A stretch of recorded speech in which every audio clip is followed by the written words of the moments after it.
So, and let me see if I have battery for you. Yes.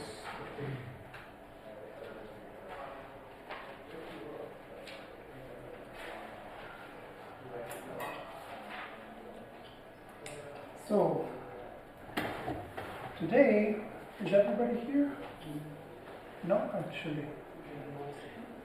She's not with us yet.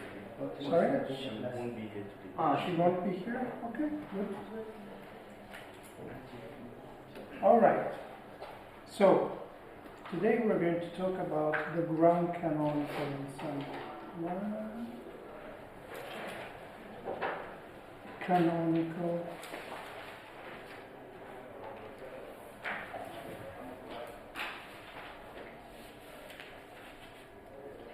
So typically people are a bit scared by the Grand Canonical ensemble, but it's actually one of the simplest statistical ensembles and one of the most useful ones. It's essentially an ensemble describing the following situation. Suppose that we have a volume like the Leonardo building, and then we divided this volume into two parts. The subvolume 1, which have a number of particles V1 and then 1, and then a subvolume 2, where V2 is and 2, which are much larger than V1 and N1. And then this volume, the entire volume, is coupled to an external reservoir that provides exchange of energy, right? So it's not thermally isolated. All right, so now this is practically what happens. So an example of a Grand Canonical ensemble, if we would close that window, would be this room, which is coupled by that door to the rest of the building that is much larger, can exchange particles. But overall, the number of particles there that are sitting in this room is much, much smaller than the total that is sitting in the whole volume of the building. Right? So now, in this situation, we have a total volume V, which is V1 plus V2, and a total number of particles N, which is N1 plus N2.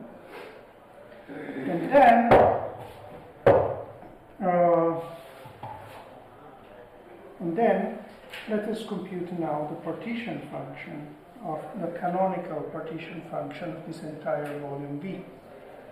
Right?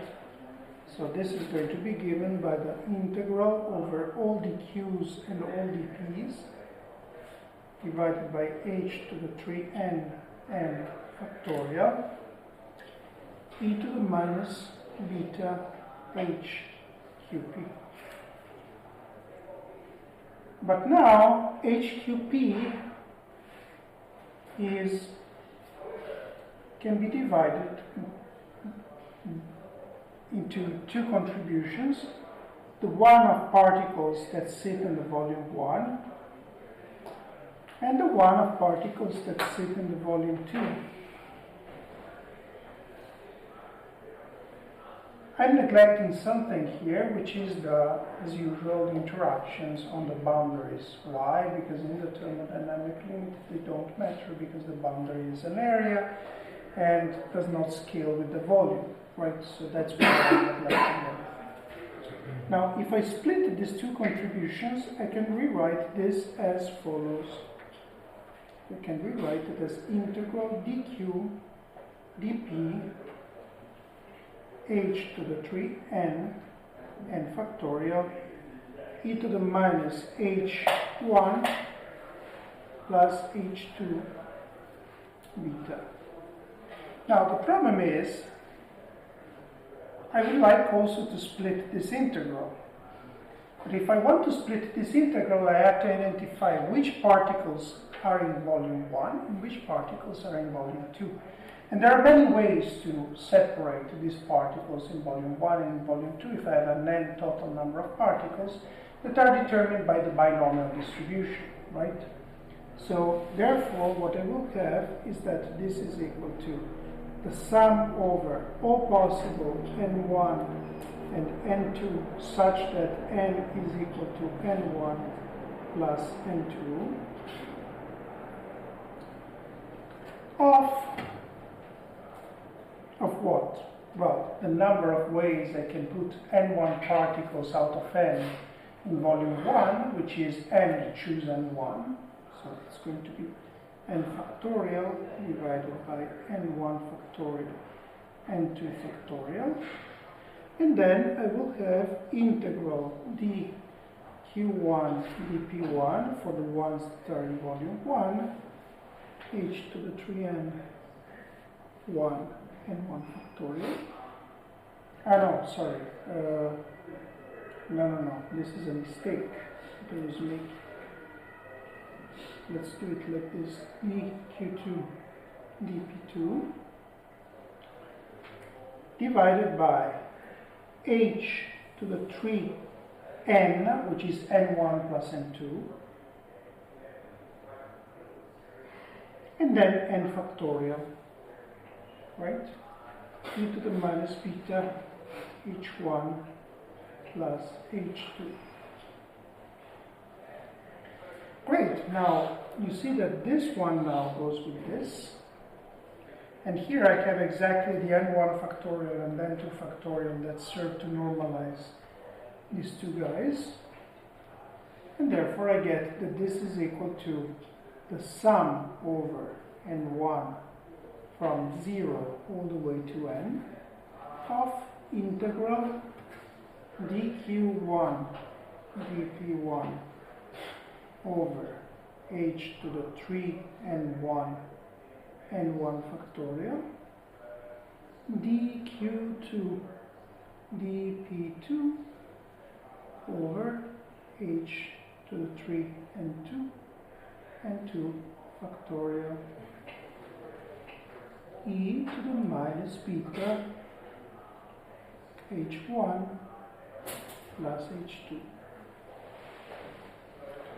Okay? Alright, so now this is my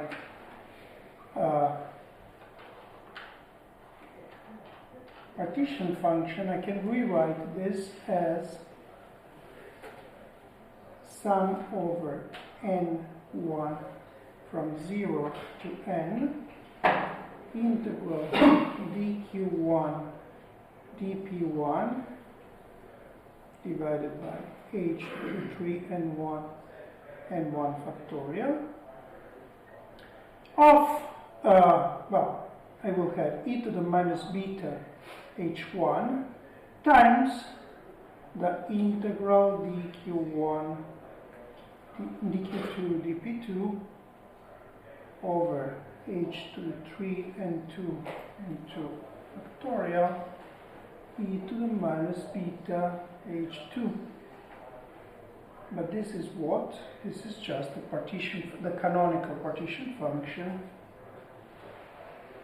in volume 2 with n2 particles. So let's call it zn2, right? So overall, this comes out to be the sum over n1 from 0 to plus infinity, sorry, not from 0 to plus infinity, from 0 to n, integral dq1 dp1 over h to the 3n1 n1 factorial e to the minus beta h1 z n2. And this should be equal to z, the partition function of n particles, right? Now, if I now divide this by that, you see that I get that the sum over n1 from 0 to n integral dq1 dp1 over h to the 3n1 n1 factorial of e to the minus beta h1 z n2 over zn times 1 over h to the 3n1 and 1 factorial is equal to 1. Now, this implies that I can interpret what is written here, this thing, as a probability density, right? This can be interpreted as the probability to have n1 particles in V1 in the volume element dq1 dp1, okay, and 1 indistinguishable particles, I mean, to be precise. So this is a probability density. Well, let's call it, I don't know, how do we call it, rho of n1, q1, and p1. Now, the interpretation of probability density is justified by the fact that I'm summing over all possible configurations, including the change in number of particles, and this sums up to 1, and it's positive, right? So it makes a lot of sense. All right, so now, given this... Sorry. Yes. On the previous slide, why did we write an extra 1 over h, 3 to the power of n1 and then 1 factorial? Where? In the red circle, the last term. Because it's a mistake. Because it should not be here to start with. Otherwise it doesn't make sense what I just said. And then the right part has to be under the differentials. Which right part? In the circle, 1 over h under the... for the corrected dimensions.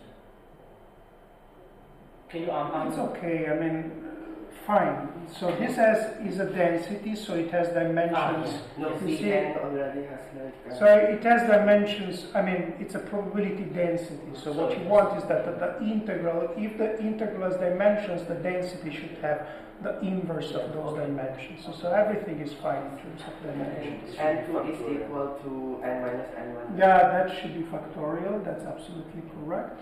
Something else? N2 is n minus n1. What? N2 is n minus n1. Yes. N2 is n minus 1 and 1. Yeah, that is correct. But that we will see. I mean, of course, it's n minus 1 and 1. Something else? It's like, it's like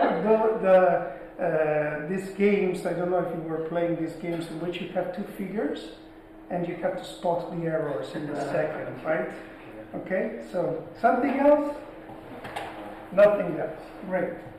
Fantastic. So now we have this probability density. So let us study a bit more carefully this probability density.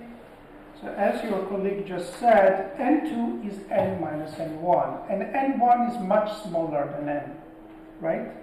So I can write this as e to the minus beta f of n minus n1 at the temperature T, etc., minus f of and volume actually, also the volume is V minus V1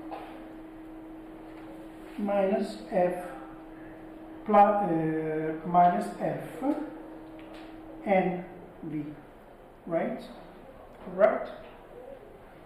And now you see that since n1 and v1 are much smaller than v, I can do a Taylor expansion. So this is approximately e to the minus beta, plus beta. Then I will have n1 df dn plus v1 df dv. Okay? But now, what is the FDN? Is the chemical potential. And what is FDV? Is minus the pressure. And therefore, this comes out to be e to the beta n1 nu minus beta v1 p. Okay? Clear? So it's just a Taylor expansion. So now if I take this and plug it back in the expression for rho, which I just wrote down, so rho is going to be equal to 1 over h to the 3n n factorial, and then I'm going to have e to the minus beta h1 e to the beta n1 mu, or let's write it in a different way, beta mu n1, and then e to the minus beta vp. I mean, now all this distinction between v1 and v2 and 1 and v2 is not important anymore, so let's stick to n and v, and let's erase all this stuff. Okay, so this is my probability distribution is normalized to 1 according to what we just said. Great. So now, since I have this, usually what people do is call this e to the beta mu z. This is just to confuse you because we already used this letter for the coordination number. So in this case, it's not the coordination number, it's called the fugacity.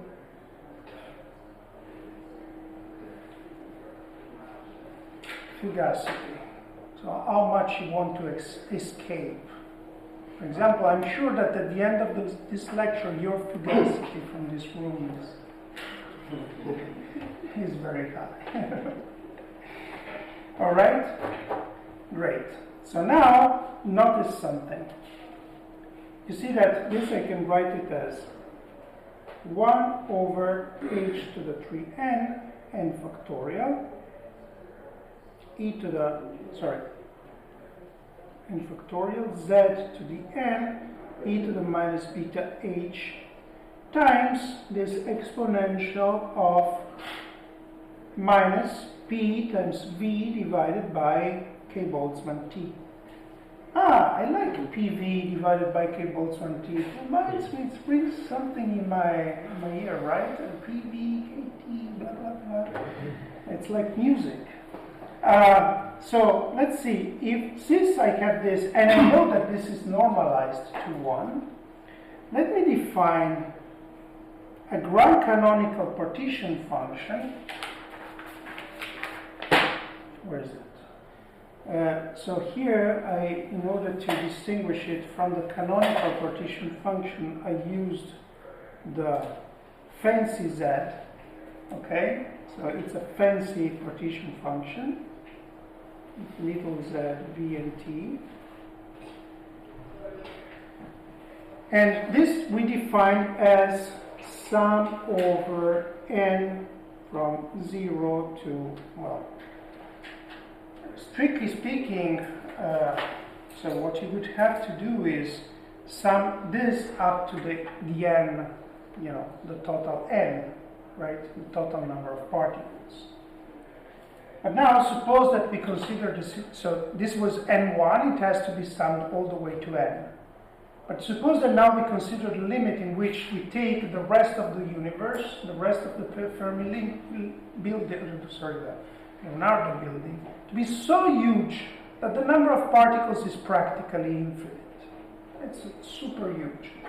Then we can sum this n all the way to infinity, plus infinity, and then integrate over all the QDP, h to the 3n, and factorial, e to the minus beta h, and then multiply this stuff by zn. So this thing here, you see, is the canonical partition function, so it's not a fancy z, it's a normal plain z, with n particles, okay? And this, if we do this sum, since this rho was normalized to 1, this is going to produce for us e to the pv divided by K Boltzmann T. Right? You see it?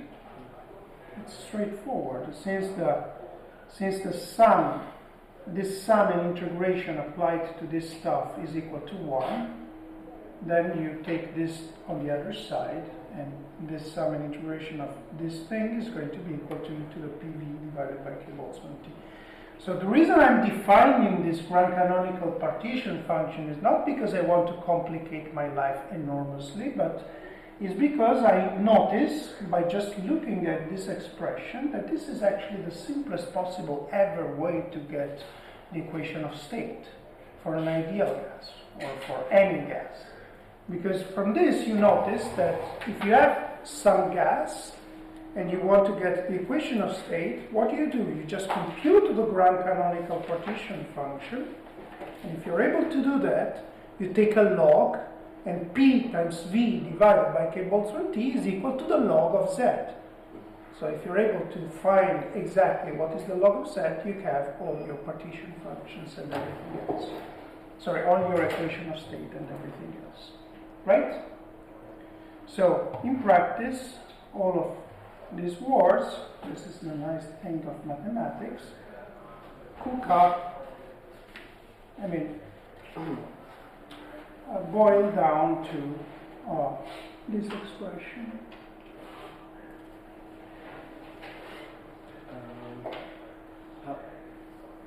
Yes? Wait, from the summation, if we sum it from n equals 0 to infinity, why does z, the small z raised to n, it's e to the beta mu n, right? Why does it And right, and 1. n1? Well, so let's look back. That summation z So small z. this was, this is z of n2 divided by zn, right? So now we take this ratio and we have n minus n1. We do expand and we have e to the beta n1 times mu, e to the minus beta v1 times p, right?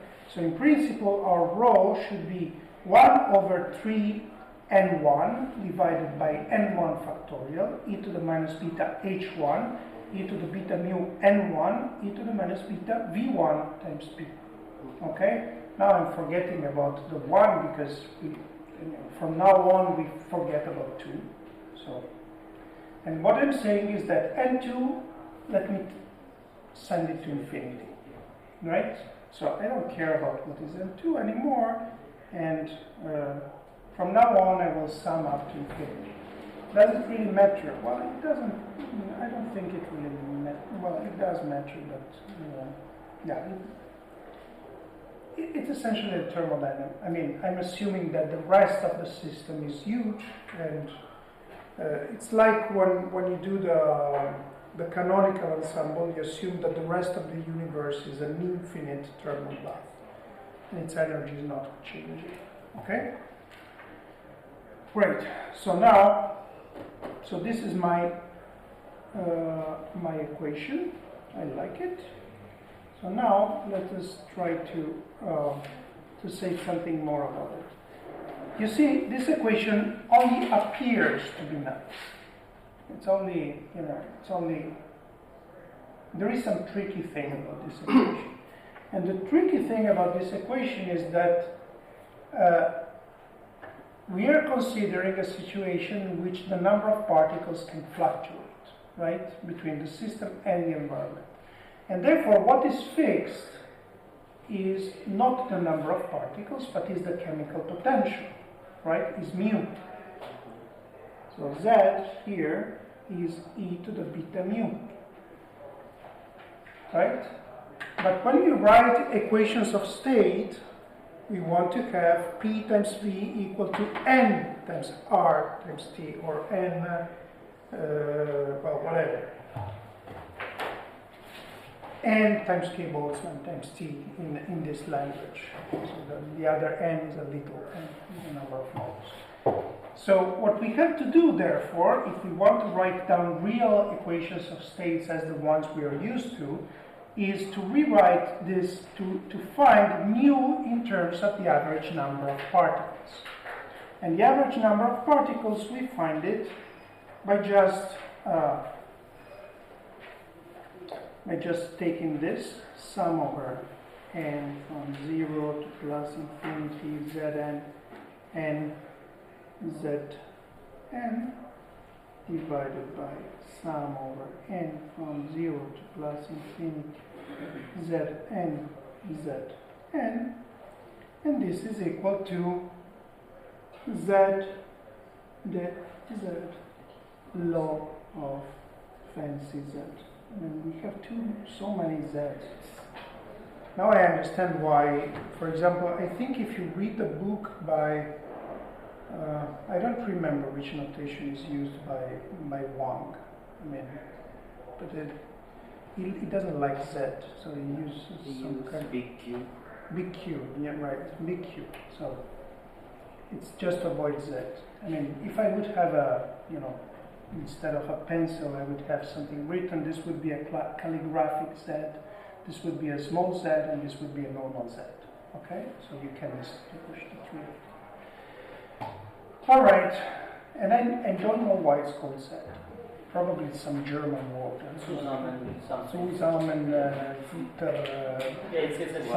right? So, okay, we will ask some German colleagues. Anyway, so therefore the game is simple. So you compute the Grand Canonical partition function, you take this derivative and you find the average number of particles. You find through this equation, which in principle is nonlinear, z as a function of mu, you substitute here and you have your equation of state. Sounds a bit complicated, but you will see that it's actually super simple. Okay? Clear to everybody? Absolutely. Okay, so what shall we do next? Can someone guess? What are we going to do now? Ideal gas. Ideal gas. Ideal gas. We will do the ideal gas.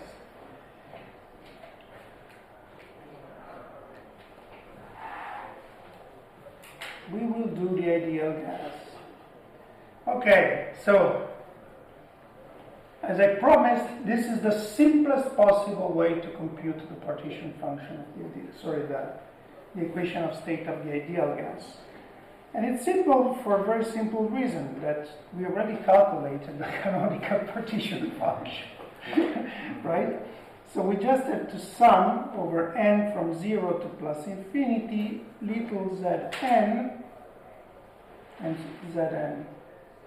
But zn is something we know, is 1 over n factorial v 2m kbt divided by h cubed to the power, this is to the power 3/2 and this is to the power n. Therefore, if I substitute, what do I get? I get sum from n from 0 to plus infinity of 1 over n factorial v z 2m kbt to the 3/2 divided by h cubed to the power n. And this sum is equal to e to the power of something. So e to the power of something. So is e to the power of pi? No. V, No. V, and so on. Sorry. Where is small z? Is here. Is in here. Okay. Is hiding behind the volume because the volume is bigger. E to the power of what's inside that. Yeah, absolutely. Okay. So is exponential of Vz 2m kbt to the 3/2 divided by h cubed, and that's it. Right? Great. So now we have to compute the average number of particles. So what is the average number of particles? Is z dz log of z, log of the beautiful z, not of the. So, well, you take the log, you get what is inside the exponential, and then you take it's linear in z. So if you take z log z, you get what is inside the exponential. So you get vz 2m kb t to the 3 halves over h cubed, right? Which means that my z, so this, if I plug this in here, which means that my z is exponential of n bar, right? You see? But since z is exponential of n bar, I have that exponential of n bar is equal to exponential of pv over kbt. And that implies that we have P times V is equal to n bar kbt. You see? This is the equation of state for the ideal gas. Clear?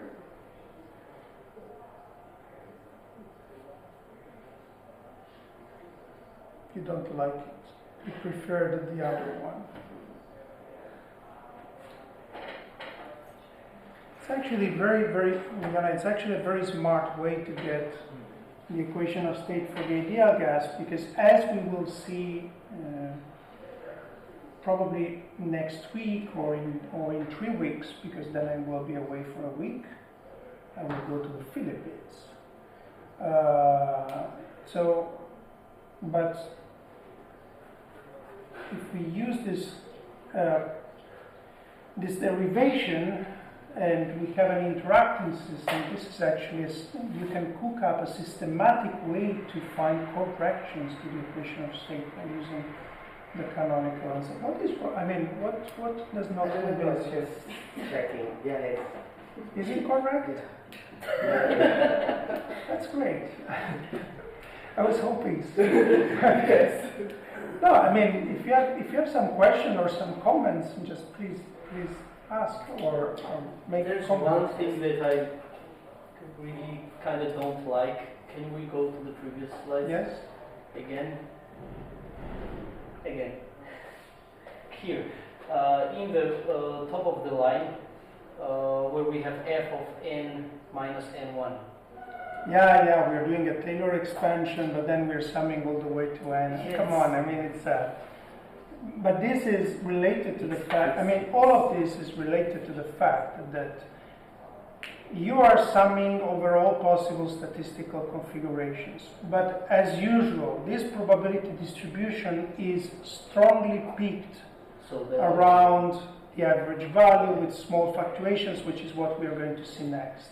And therefore, if I could, in principle, be a mathematician and be super precise and say, let me sum only all the states I can sum upon, because I don't want to use the Stirling when I cannot use it, I don't want to use this and do that, but this would be a complete waste of time, because in any case, the average number of particles is going to be much, much smaller than look, when we consider the Leonardo building and this room, in other words, you're complaining because I'm not summing over a configuration in which all the air in the Leonardo building is sitting in this room and all the other guys are dying because they have no air.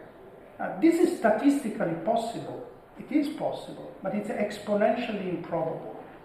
In other words, in order to see that we survive and they don't, we would have to wait a time which is probably much, much longer than the age of the universe. So it doesn't happen.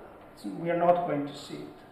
It's exponentially improbable. The probability is so small that you cannot even see it. Okay? So just expanding this summation to infinity, we just have tiny, exponentially small. So as we will see next, what we will see is that the probability of having a certain number of particles in the small volume V1 is actually peaked peaked around the average, and the fluctuations scale as the square root of the average number of particles, which means that essentially in practice, in the limit of large numbers of particles, it's a delta function, right? So you can have in principle in the tails of this Gaussian, right? So you have a Gaussian, you have in the tails these events in which all the air comes to this room to have a party. But it's improbable. It's exponentially improbable. The probability goes down as exponent of minus n squared, roughly. So it will just give us negligible corrections. Yeah, it would give you completely negligible corrections. So that's why I'm doing all these manipulations without caring too much about it. Clear? All right. So this is actually the reasoning. And so that I think I already told you when we were talking about thermodynamics, but when you apply this formalism to small systems, which are not in the thermodynamic limit, then you have to think about those questions, right? Because if I'm dealing, for example, to a small molecule that is coupled to a bunch of 10 molecules, right? I can do statistical mechanics.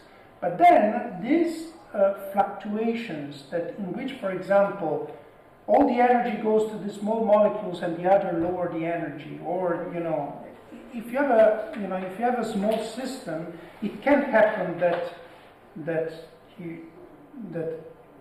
if I would have a microscopic pen on a microscopic table, the microscopic pen could jump up the table and the table cool down. That can happen in a microscopic system, but not in a macroscopic one.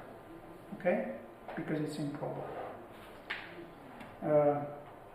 All right. So let us now come back to this question that is very, very important of ensemble equivalence. So what he just mentioned in the story of why are you summing all the way to infinity, etc., is essentially the question of ensemble equivalence. Is it true that the Grand Canonical ensemble in the thermodynamic limit is equivalent to the canonical ensemble? So when we were dealing with the canonical ensemble, what we have done is we have proven that if you have a canonical ensemble in the thermodynamic limit, it is equivalent to the microcanonical ensemble because the probability distribution of the energy is strongly peaked around the average value, as in the microcanonical ensemble in which it is fixed, with fluctuations that scale to zero in the thermodynamic limit. So now, in order to prove in this case that the Grand Canonical ensemble is equivalent to the canonical ensemble, we have to prove that the fluctuations in the number of particles, which is the extra thing that can fluctuate now, are going to scale to zero, the relative fluctuations in the thermodynamic limit. Okay, so that's what we have to do.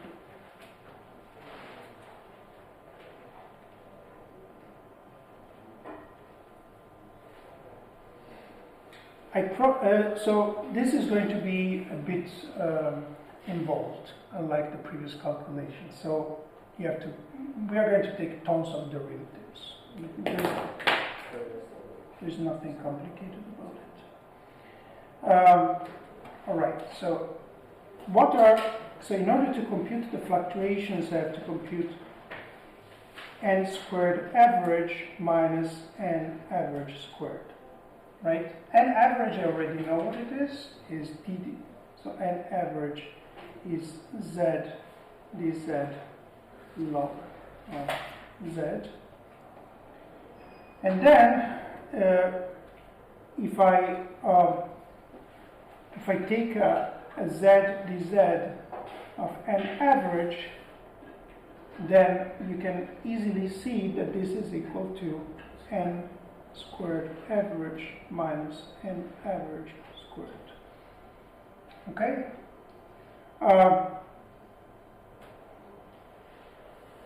Great. So now, in order to compute this, I just have to take this derivative. Now, therefore, since n average is equal to this, then the fluctuations are going to be equal to z dz of z dz log of fancy z. Sounds like whatever, z dz, z dz log z. Okay? Okay, so that's why 1 is using q. Alright, so now, what is d dz? d dz can be written as a derivative with respect to the chemical potential, for example, right? Because z is an exponential function, so I can write it up as d mu dz d mu. And then, what is d mu dz? This is 1 over, since z is an exponential function, so this is going to be, when I take a derivative of z with respect to mu, I'm going to get beta times z. So this is beta times z d mu. And therefore, if I take z dz, this comes out to be 1 over beta d mu. Okay? So it's much simpler when written up in terms of the chemical potential. Alright, so therefore, my fluctuations delta n squared are equal to, so I have to take twice this derivative, beta does not depend on mu, and therefore are going to be equal to kBt squared, that comes from this term squared, times the second derivative with respect to mu of the log of z. But the log of z is p times v divided by k Boltzmann t, right? So this is kBt squared times d mu squared p times v divided by k Boltzmann times t. Right, so here the volume is fixed, the temperature is fixed, the pressure is not, because it depends on the number of particles and all other variables. And therefore this comes out to be equal to kBt times v times the second derivative with respect to the chemical potential of mu, right?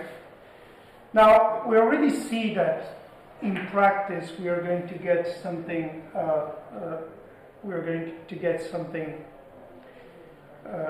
that scales with the number of particles, because the pressure here is intensive, right? Mu is just a chemical potential. And here, everything, so this scales like the volume that scales like the number of particles. So in practice, we are going to get that delta n squared scales like n times some intensive quantities, and therefore the square root of v is square root of n, and that's why in the thermodynamic limit, the ratio of the square root of delta n squared to the average is going to go down as 1 over square root of n squared, right? But in order to do things properly, let me show you how to rewrite this object here, rewrite in terms of something that is called the compressibility. So let me write down the expression for it. The compressibility, Kt, which is equal to minus 1 over v dv dp, right? So this is essentially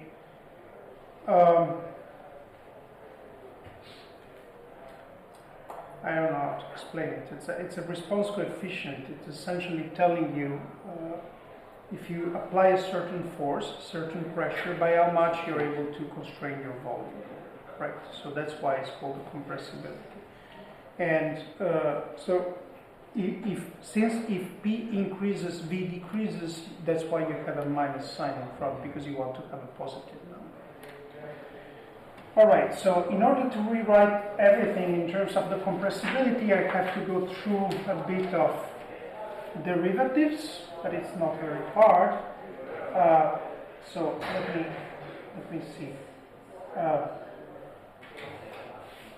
So first of all, I have to remember that P is equal to minus dF dV, and mu is equal to dF dN, and that F is equal to N times some free energy density, and I can define also a reduced volume, which is V divided by the total number of particles.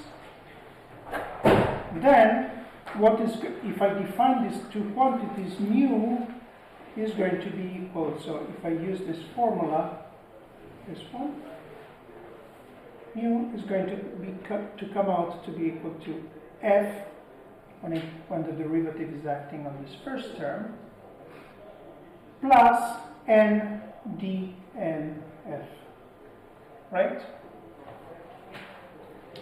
And now if I change variables and use the reduced volume as my variable, this is F times, I'll let you do the derivation, it's straightforward, V dVF. You just have to change variables in a derivative. Right. So this is for mu. Well, for the pressure, what you have is that dF dV can be written as dF dV, because you divide both of them by N, both big F and big V by N, and that's what you get, right? All right, so now dP dmu now is equal to what? Let me change variables in the interval, and so write it as dV dmu dP dV. Now dV dmu is equal, you just take this expression here and you take another derivative of V with respect to mu, you will get that this is equal to minus V times d squared Vf, and therefore this is equal to 1 over, sorry, not, this is d mu dV, and therefore that is equal to 1 over V d squared Vf times dP dV. But dP dV is what? Is minus second derivative of F with respect to V, right? And therefore I get another d squared of V in front, and these two cancel. Okay? So I get dP dmu is 1 over the reduced volume. Oh, this is nice. Okay, we're almost done. Now I take a second derivative, dP dmu. If I take a second derivative, I have d mu of 1 over V. But d mu of 1 over V is what? Is minus 1 over V squared dV dmu. But this we already calculated, and therefore this is equal to 1 over V times 1 over V d squared Vf. In other words, this is a V squared.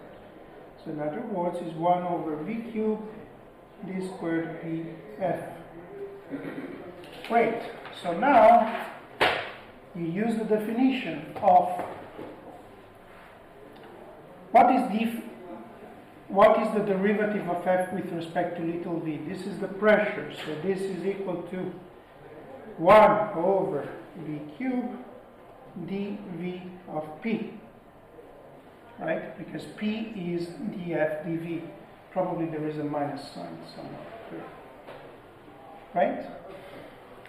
And finally, therefore, if I now use the definition of isothermal compressibility, so let me write it up here, kT equal to 1 minus 1 over V dV dP, which is also equal to minus 1 over little v 1 over dP dV, right? Then you see that this is equal to 1 over V squared times kT. That's it. We're done. That was long. Okay? So, we had this expression here that the fluctuations in the number of particles is kBt times the volume times the second derivative of P with respect to the chemical potential.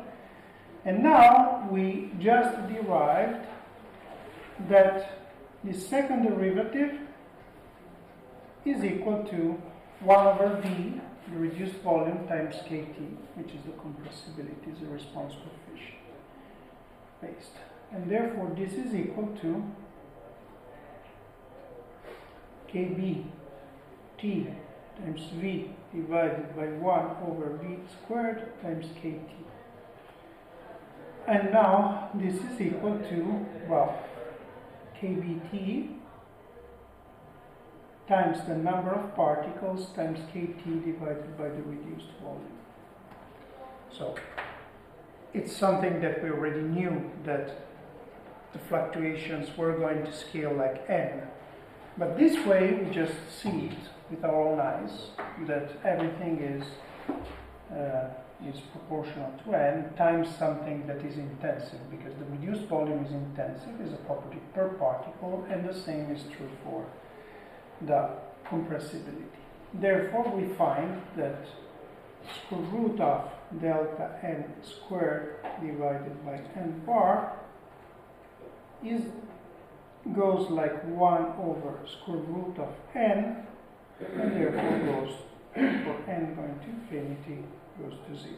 So in practice we have what I just said. In the thermodynamic limit, everything is dominated by configurations around the average. Okay? Great. So now we still have half an hour. So we will start with the most complicated and terrible part of this course, which deals with calculations of the equation of state, methods to sort out the equation of state for gases which are interacting. Up to now we have always been doing the ideal gas, right? Ideal gas this way, that way, and so on and so far. And now what we want to do is to deal with systems with interactions. Now, we will be studying two methods. One is simple, the second is very complicated. So the simple one is called the cluster. Sorry, the easy one is called the cumulant expansion.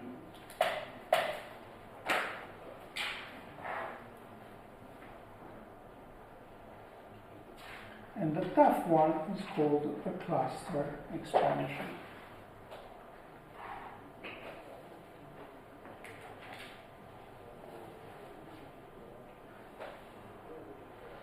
Now, the cumulant expansion is so important. I believe it's one of those things like diagonalizing a 2 by 2 matrix. It's something that you use in physics all the time, even though you don't know that you're using it. Have you ever seen a cumulant expansion? No? Really? Never. Okay, great. So it's actually, the name comes from statistics, not from physics. So the cumulant expansion is based on the following idea. I will explain it for statistical mechanics, and then we will see how it can be generalized. So suppose that I have an Hamiltonian, which is an ideal gas,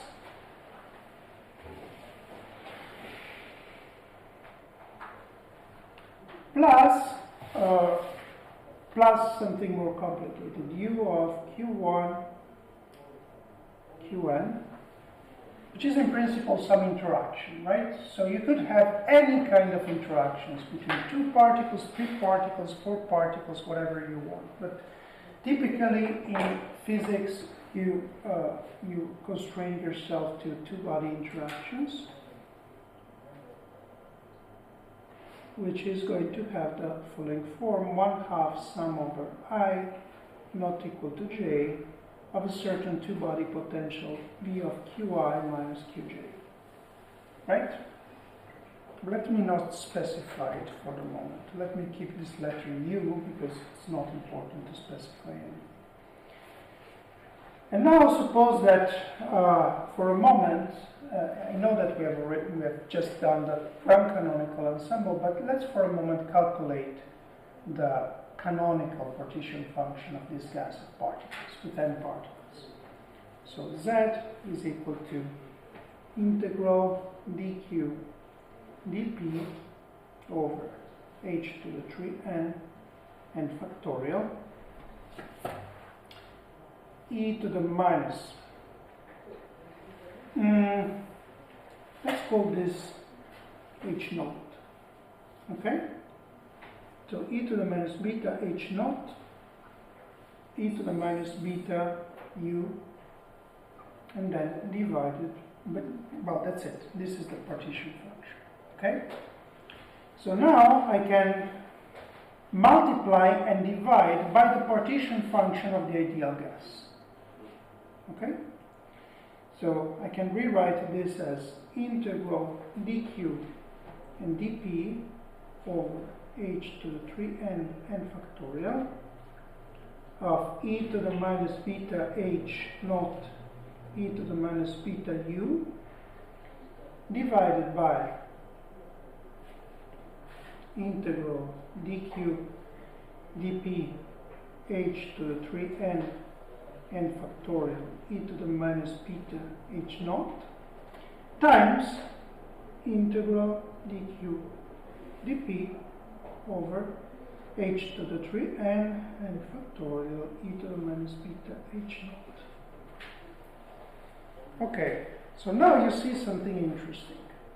You see that, well, this is on the right hand side, you see the partition function of the ideal gas. So let's call it Z naught. Z naught. Here, instead, what we have is the average of e to the minus beta u with respect to the partition function of the ideal gas, right? So let's call it, let's put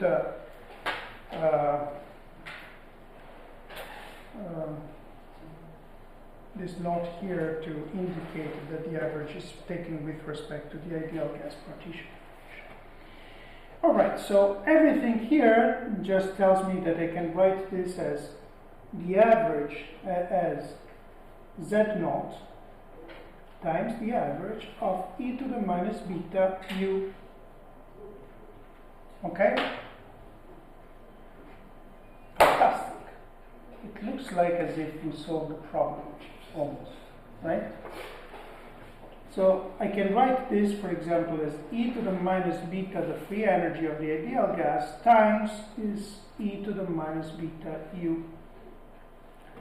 Now, notice something here, important. Now, I could do the following. I could be naive and say, I know how to solve this problem.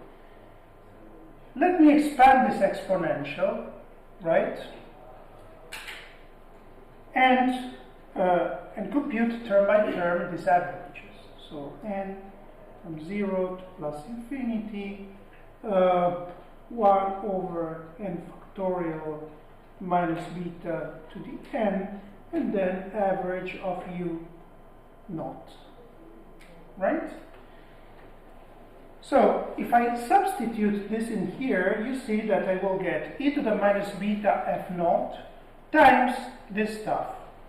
Great, which is a power series expansion for the partition function. But the problem is that, as I told you already, I think I remember telling you some time ago, that the partition function is not what you measure, right? What you measure is the free energy. What is physical is the free energy, not the partition function.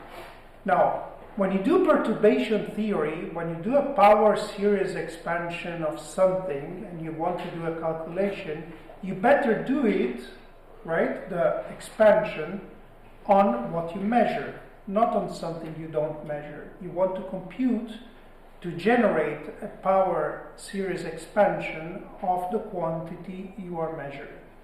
So the bad thing of this is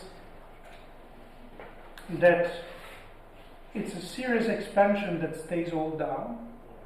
Well, ideally, what I would like to have is a situation in which this is equal to, let's put it here,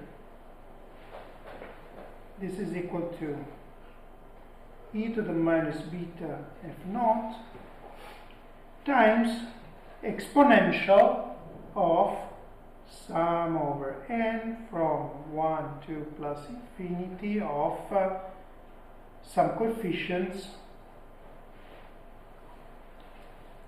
of something, right? So I want the power series to be in the exponential, not downstairs, right?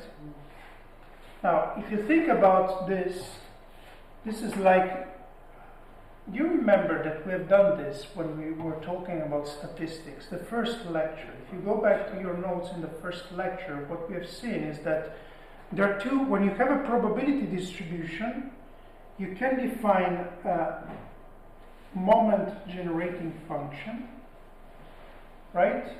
Which is such that if you expand this, you have that this is 1 minus lambda, the first moment, or plus lambda, n plus lambda squared over 2, the second moment, etc., etc. But you can also rewrite this as a cumulant expansion, right? As a cumulant generating function by taking the log, right? Which means that you can rewrite this as exponential of sum n from 1 to plus infinity lambda n over n factorial kn, where kn are the cumulants of the distribution. K1 is equal to the average, K2 is equal to the fluctuations, K3 is equal to power 3 minus something. yes, how is it called? Kurtosis. Kurtosis. Okay? Etc., etc., etc. So, in statistics, we know how to put things in the exponents. So here we have practically to do the same, right? It's the same story. There's nothing different here. So let us do it. How do we put things in the exponent? Well, we just take the log of this expansion, the log of e to the minus beta u naught, and this is going to be equal to 1 minus beta average of u naught plus beta squared over 2 u naught squared naught plus etc., etc. And now if no, sorry, I made a mistake. This is going to be the log of this. And now, you see, I have 1 minus something small. So I can expand the log, use the Taylor expansion of the log, which is log of 1 plus x equal to x minus x squared divided by 2 plus blah blah blah. And this will come out to be equal to minus beta u naught plus beta squared over 2 u naught u squared naught minus u squared naught plus etc., etc. Okay? So therefore, if I re-exponentiate, I will get that the average of e to the minus beta u naught is approximately exponential of minus beta average of u naught plus beta squared over 2 u squared naught minus u naught squared plus the kurtosis, the fourth order cumulant, and so on and so forth. If you don't know what they are, well, Wikipedia will help you. Okay? So you see, this is very clever because now, what do? We know that the partition function is equal to e to the minus beta, the free energy of the ideal gas, which we calculated, and then e to the minus beta, the average of u with respect to the free partition function, then u squared naught minus u naught squared plus etc. etc. etc. Okay? So in practice, if you want to implement this, the only thing you have to do is compute these averages. So we are going to do it actually next time because now it's a bit complicated and there are loads of details, and get the result up to second order, and then we are going to see that this result can be made actually much better, getting towards the van der Waals equation of state by performing what is known as a cluster expansion that is a bit more complicated than this. Okay? Alright, are there any questions? I have one really stupid question. Yes. It really annoys me that the top equation somehow looks like this Baker-Hausdorff thing. Alright, so it's nothing, it's not Absolutely, related. yeah, of course, but So you can actually, in that context, you know, this is very important. What we are doing now, because in the context of quantum mechanics, for example, or statistical, or quantum optics and things of this type, you cannot use these formulas to compute. For example, if you have a Gaussian operator, right? So you have phi is a Gaussian field. Gaussian operator is, let me see if I can hook up something easy for you. Well, a Gaussian field could be something like A dagger A, you know, the harmonic oscillator, displacement operators. So if you want to take the average of this with respect to a state, right, of the harmonic oscillator, then you can prove that this is actually equal to e to the minus 1/2 phi squared.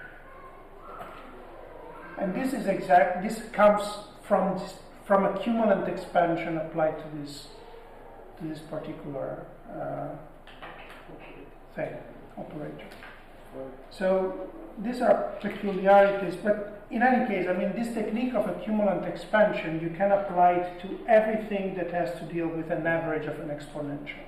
And an average of an exponential can come in statistical mechanics, comes in quantum mechanics, comes in well, everywhere, right? I mean, non-equilibrium physics, everywhere in modern physics. So it's something fundamental. The cumulant of the Gaussian is up to the variance on there. yeah. Yes. Yeah, that's exactly why. I mean, so this is a generalization of this for quantum mechanical states, which are Gaussian if blah blah blah blah blah. So what I'm seeing here is that the free energy now is the ideal is equal to the ideal gas free energy, and then what are these correct? Are they the same dimensions? Yes, So- they are. Yes, because this is an energy and this is a KBT. KBT has dimensions of energy, so this is dimensionless. And you see that here I have a mu squared and a KBT squared. So this is dimensionless, this is dimensionless, and the rest is not. So Everything is Are they dimensionless. considered correction to the or the Corrections to the dimensions or to free what? energy. Yeah, yeah, there are corrections to the free energy, right? I mean, actually, you see what is the so that we will find out what is the we will figure out what is the small parameter of the expansion. But this is actually a power series in a small parameter, right? So it's whatever it's consistent. Right? And actually, you're able to resum it all the way. So we will do it next time. I mean, I don't think it makes sense to do it now because otherwise we'll get straight to the cumulative expansion. So I will be able to finish today, but I wouldn't be able to start. So, all right. Good. The week is over. For you, it's over? You still have lectures? The weekends don't exist for us, so Yeah. it doesn't make any change. Guys, it's life. You're students, right? Life is hard. Oh, no. Wait until you're a postdoc, and then life is going to be hard. Then it gets easier when you're a professor. When you're a postdoc, it's really hard.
especially for those people who really are, you know, right, forced